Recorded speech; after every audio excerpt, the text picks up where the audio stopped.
Japan is a country shrouded in mystery and romance. Every year, millions of tourists are drawn to this country. However, those who come here not as tourists but to live must be prepared for harsh realities. There are some things that people moving to Japan cannot get used to. In this video, we will talk about the experiences of people from different parts of the world who have moved to Japan. Typhoons and earthquakes. Japan is located in a seismically active zone. Earthquakes and typhoons occur here constantly.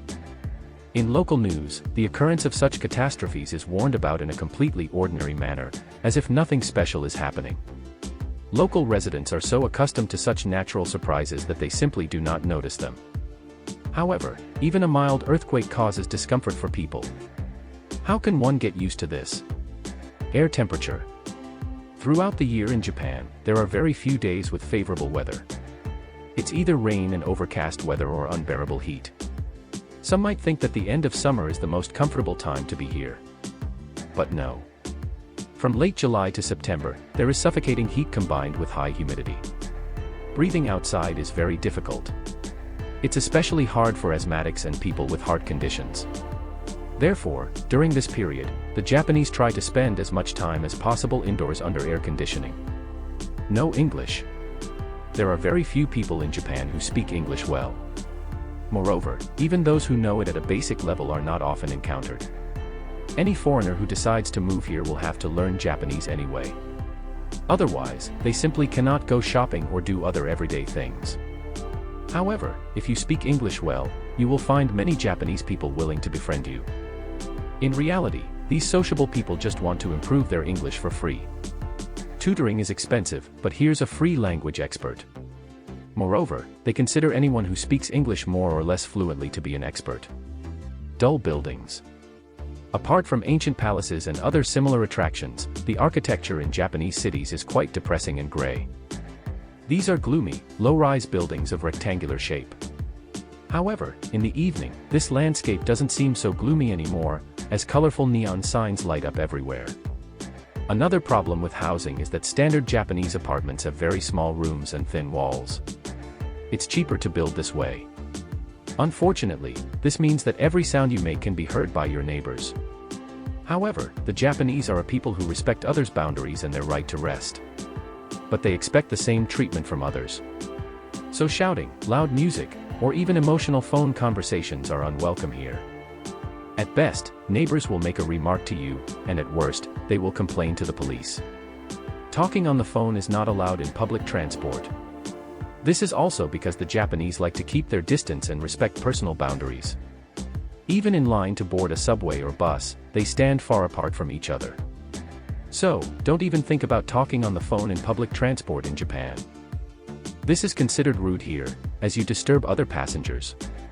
Even when traveling with a friend, it's preferable to remain silent or speak very quietly. And if you dare to have a video call in a Japanese bus, the people around you will consider you a social outcast. Long queues. Queues in Japan are a national asset. They are everywhere, in fast food restaurants, in stores, in the subway, at railway stations.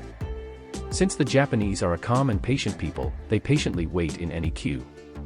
However, this can be exhausting for a newcomer. After all, the situation is better in Europe and the USA in this regard. Pushy salespeople. In Japanese clothing stores, and not only in clothing stores, the sales consultants are very pushy. You think you've encountered this back home? Well, you haven't experienced the pressure like in Japanese stores. The salesperson follows the buyer's every move, attentively watching every change in their facial expression, constantly offering something. If you take an item and plan to try it on, the consultant will definitely follow you across the entire store to the fitting room. They will wait outside the fitting room and ask every second if the item fits or if you need anything else. Smokers in cafes. In Japanese cafes and restaurants, there's almost never a separation between smoking and non-smoking areas. So, if you have trouble with tobacco smoke, you're unlikely to enjoy sitting comfortably with a cup of tea. The Japanese are accustomed to the smoke enveloping restaurant tables. Restrictions on appearance. In Japan, tattoos on the body are viewed negatively.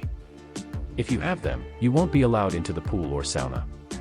And in traditional cuisine restaurants, you'll be asked to cover the tattooed part of your body to spare the feelings of those around you. In terms of appearance, the Japanese have very specific notions of decency. For example, it's not appropriate for women to expose their backs, shoulders, or wear deep necklines in public places. However, extremely short skirts and shorts are perceived as absolutely normal. Giant cockroaches. In the land of samurai, there are many large insects. This can shock particularly sensitive guests from other countries. If you have a fear of insects, moving to Japan is definitely not for you. Especially impressive are the huge Japanese cockroaches. These giants calmly stroll through apartments, offices, and even streets.